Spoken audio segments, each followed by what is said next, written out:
आणि म्हणून माझ्या बहिणींनो, मी तुम्हाला एवढंच सांगतो की आम्ही तुमचे भाऊ नेहमी असंच काम करू की तुमची मान ही अभिमानाने उंच ठरेल. कदाचित दिमाग चोरी झालेला आहे.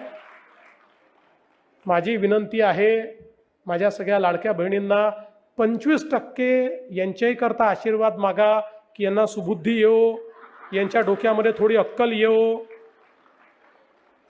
कारण खऱ्या अर्थानं आमच्या लाडक्या बहिणींच्या मताला हे जर चोरी म्हणत असतील तर यांच्यापेक्षा मोठे चोर कोण आहेत? कोणीच नाही आहेत. आणि म्हणून त्याची चिंता करण्याचं कारण नाही आहे.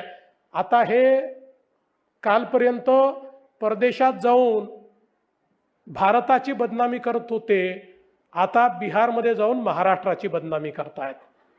पण न यांना परदेशात कोणी विचारलं, न यांना बिहारमध्ये कोणी विचारणार आहे. जी परिस्थिती यांची महाराष्ट्रात झाली तीच परिस्थिती यांची बिहारमध्ये देखील होणार आहे.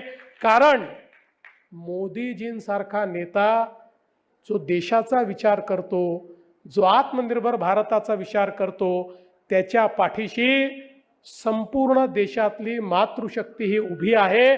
आणि तुम्ही कुठली निवडणूक बघा, मोदीजी आल्यापासनं 2014 पासनं जेवढ्या निवडणुका भाजप जिंकला, या प्रत्येक निवडणुकीचं जेव्हा विश्लेषण होतं त्यावेळी विश्लेषक सांगतात की मोदीजी का जिंकले, तर मोदीजींना पुरुषांपेक्षा 5% मतं महिलांनी जास्त दिले. प्रत्येक निवडणुकीचं विश्लेषण असतं. कारण महिलांना हे माहिती आहे की खऱ्या अर्थानं आपल्या येणाऱ्या पिढ्यांचं कल्याण जर कोणी करणार आहे तर ते मोदीजीच या ठिकाणी करणार आहे.